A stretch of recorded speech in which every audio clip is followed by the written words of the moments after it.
Hello, good morning, everyone. In the previous video lecture, we talked about the chapter adaptations in plants and animals, where we only discussed the adaptations that happen in the plants.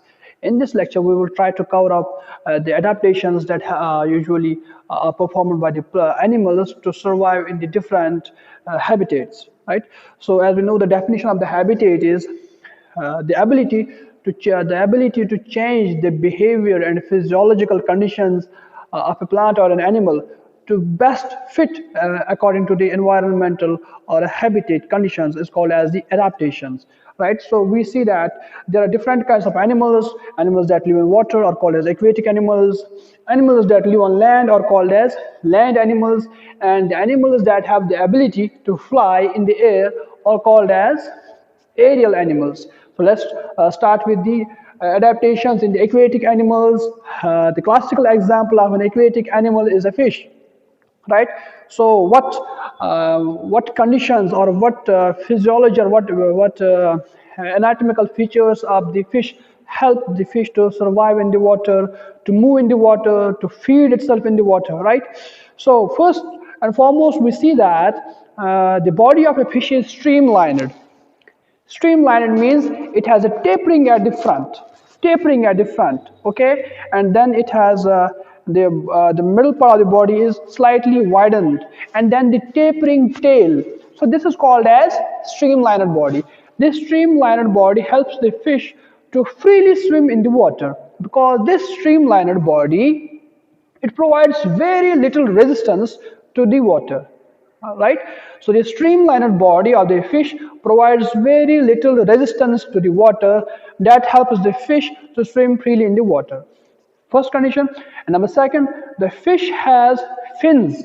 Those fins help the fish to move freely in the water. Right? And number third is the fish has a tail. The tail acts like a radar.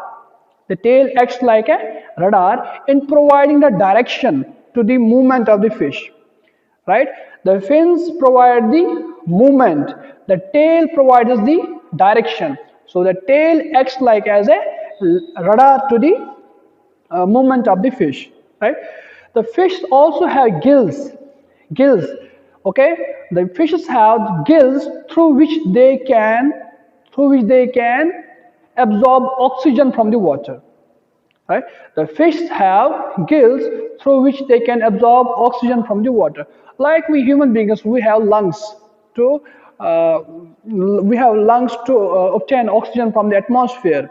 The fish do not have lungs; they have gills. Like that's why the reason why we cannot survive, why human beings cannot survive in the water, because we do not have gills.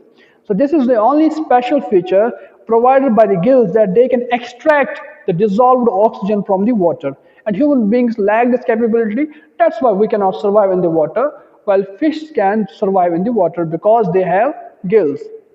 Okay, so these are some of the adaptations present in the fish that helps them to live in the water, right? We talked that the fish has fins that helps in the movement. The tail acts like a radar. The gills, they help to absorb oxygen from the dissolved water, right? The fish have a streamlined body that helps in the free movement within the water. Okay, then there are terrestrial animals. Terrestrial animals is a general term used for all those animals that walk on the surface of land. Any animal that is capable of walking on the surface of the land is called as terrestrial animals. Like we human beings, we are also considered as terrestrial animals. Why? Because we walk on the surface of land. So all the animals that walk on the surface of land are called as terrestrial animals, and these include there are various categories, but first we should talk about the general adaptations in the terrestrial animals. All terrestrial animals show, most of them show bipedal locomotion. Bipedal locomotion. Bipedal locomotion means that these terrestrial animals are able to stand and walk on only two legs. Okay, all terrestrial animals, they have strong running muscles which help them to run on the land, whether in search of prey or in the search of shelter. Okay, Now there are different categories of terrestrial animals. The animals, some animals live in deserts, some live in mountains. The classical example of an animal that lives in the desert is the camel. Okay, camel is also called as a sheep of the desert. I will tell you why. If someone asks you why is camel considered as a sheep of the desert, your answer should be a camel can walk at a speed of about 25 kilometers per hour when needed. And the camel also has a hump on its back where it can store the food, where it can store the food in the form of the fat. And the camel can walk 10 days at a stretch, 10 days at a stretch without food and water. So all because of all of these reasons. Now first, it can walk at a speed of, run at a speed of 25 kilometers per hour. It can walk straight at a stretch of 10 days without food and water. Okay, so for these reasons the camel is considered as the sheep of the desert.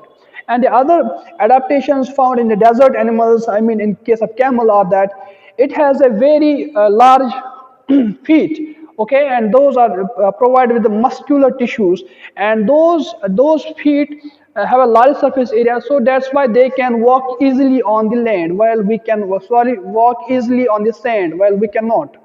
The camel also has long eyelashes and muscular nostrils, which helps it to prevent the sand from entering the eyes or the nose in case of the sandstorm.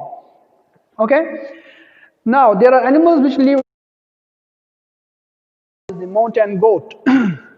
The mountain goat has very thick fur. The thick fur, which is the wool actually, it helps the animal to live in the extreme cold conditions. All right. For example, this jacket, this peacoat I am wearing is made from the fur of animal, any animal, I don't know, but this is woolen, right? So why do we wear woolen clothes in winter? Because they help us to keep warm. Similarly, the mountain goat has a thick fur which keeps it warm in the extreme cold conditions. And the second adaptation of this mountain goat is that it has hooves, hooves in the feet, which helps it to climb on the mountainous rocks. Okay, so and then there are aerial animals. Aerial animals are those animals which have the ability to fly in the air, are called as aerial animals. The example is the birds and the bats, right? In case of these birds, their forelimbs, their forelimbs are modified to form the wings. The forelimbs are modified to form the wings, and the hind limbs are shifted forward to make the legs where they can balance their body. Okay, and they have strong wings to fly in the air. Okay, and the body weight of the birds is very light, very light, so that helps them to fly in the air. Also they have bone cavities. The bones of the birds, they lack bone marrow is not present there. They have very hollow bones, which makes the weight of the body weight of the birds very less as compared to other animals. That's These conditions help the bird to fly in the air. Understand? So this is all about this chapter, I mean all about this lecture wherein we discussed the different adaptations shown by the different animals. Thank you for watching me.